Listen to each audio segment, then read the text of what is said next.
Hey there folks, it's Johnny again, and today, I don't know, I just felt like I'm just gonna kind of just dial in the tone that I'm hearing in my head that I want to do and I already messed around with, and just see where it goes, and perhaps ramble along somewhere in between.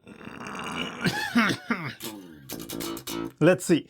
So what I want to do, the kind of tone I'm after right now, I'm not really into the modern chucky chanty thing right now.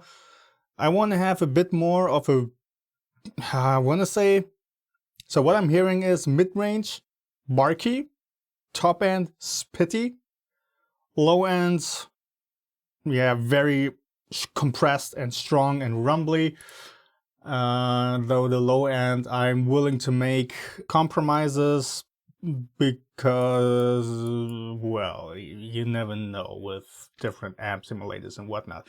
I already messed around with this quite a bit, and I noticed that actually Mercurial's Spark, specifically the JCM 800 model, comes really close, which kind of surprised me, because if you remember my review of that, you notice I wasn't a big fan of the Marshall sound, and also back then I was more into the modern kind of tone, but it seems like it has changed and now I'm quite into that. But I also want to get that with TH3, of course, simply because it's standalone, and whenever I record I usually monitor through the standalone version of TH3, which is really useful, because when you monitor through your DAW and you may have a complete mix going, then your tone is going to have to go through all of these different plugins and processes along the whole chain in your DAW, and each plugin kind of adds latency. And depending on what you use in your process, saturator and limiters, whatever, it can also add quite a bit of noticeable latency. And since I'm too lazy and I don't want to have to switch everything off in order to record and then switch it back on in order to mix, I rather just monitor myself through a standalone plugin.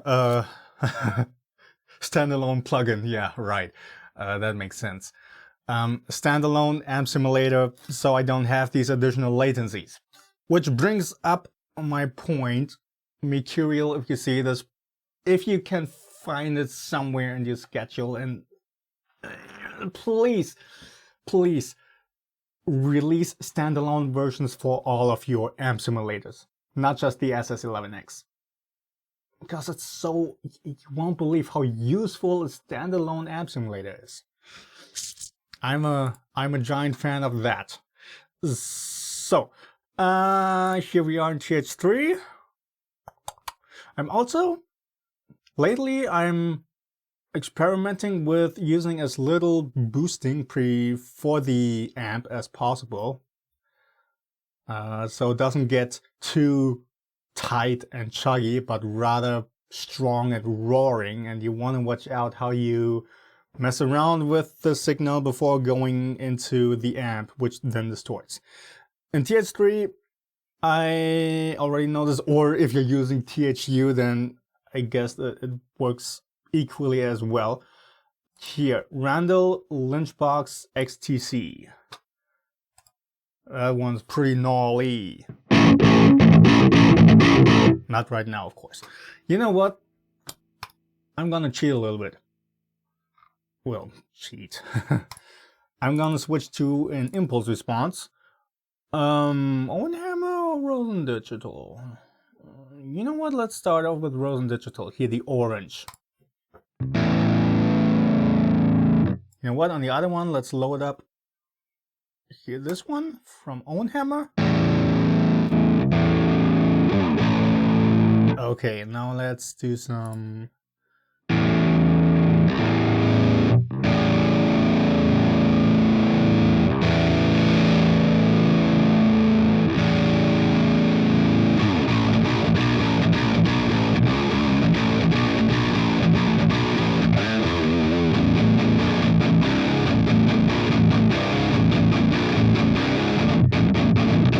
Yeah, still needs a little bit more.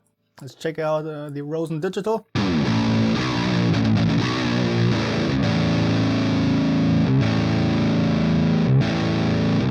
Let's stick with that. I kind of prefer that one right now.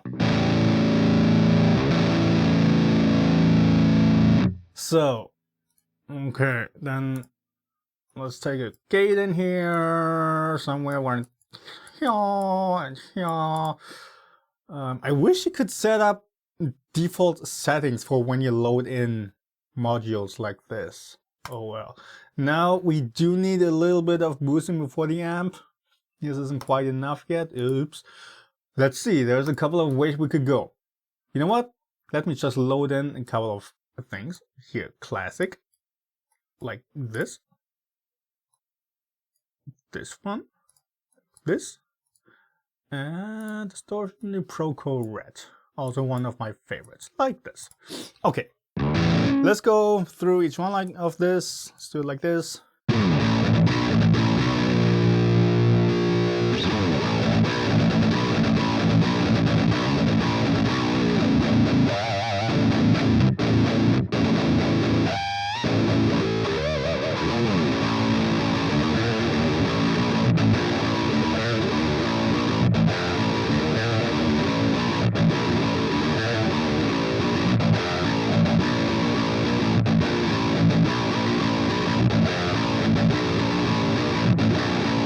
At this point, I guess you can figure out what kind of tone I'm going for.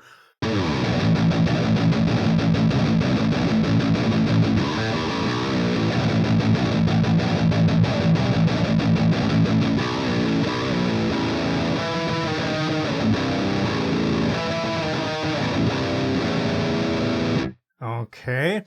Yeah, I'm not a big fan of how it makes the mid-range a little bit too honky. You could do some EQ, but I'm more talking about the way it distorts and the texture of the distortion in the whole mid-range. A bit too modern for my taste. Too chuggy. I want something a bit more crunchy and roaring. So let's try the Proco Red, usually pretty good for that.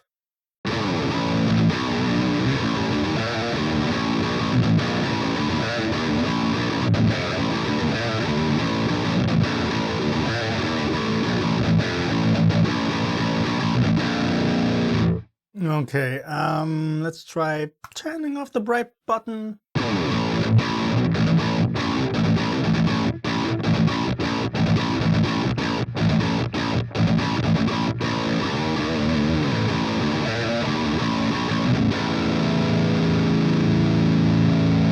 There's some harshness I want to try to get rid of.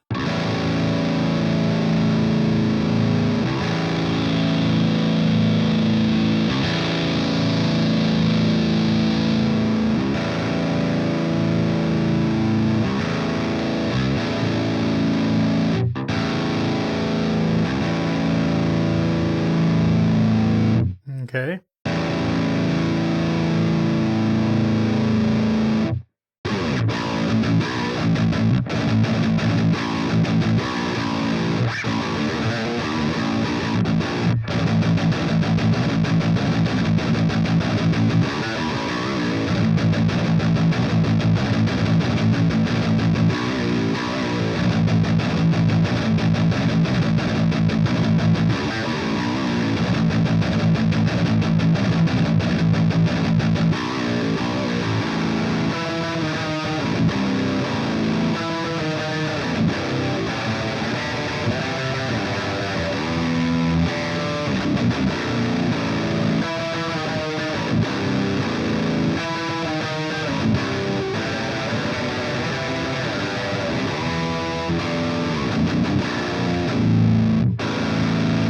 Yeah, something like this.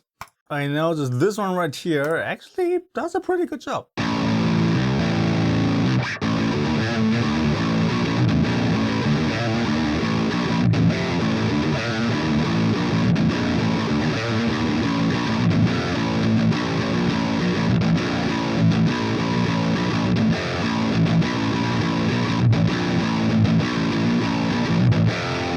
You notice it doesn't cut out the low end too much, even at these default settings. It is doing something, but not too drastically.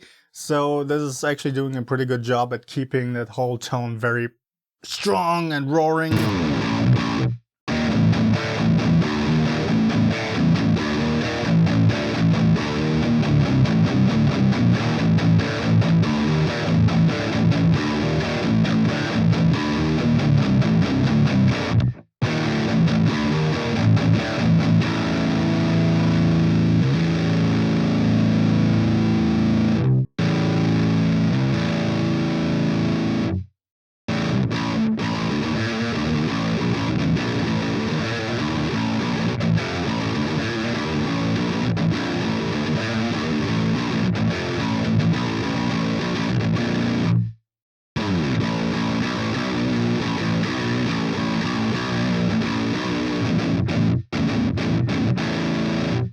You know what? Let's try this out with the own hammer.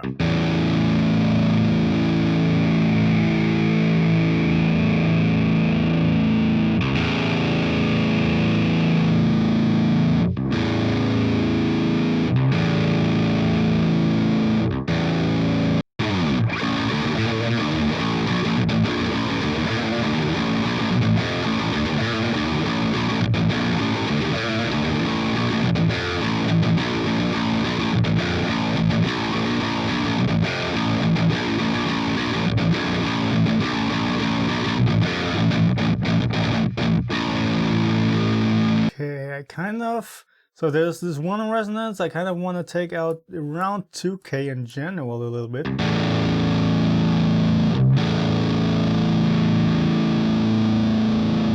Notice the difference?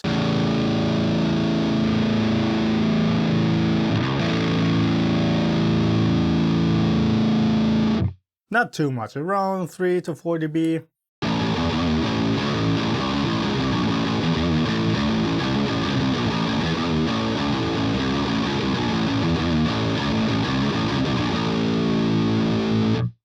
There's another resonance going on.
Yeah, something like this, I suppose.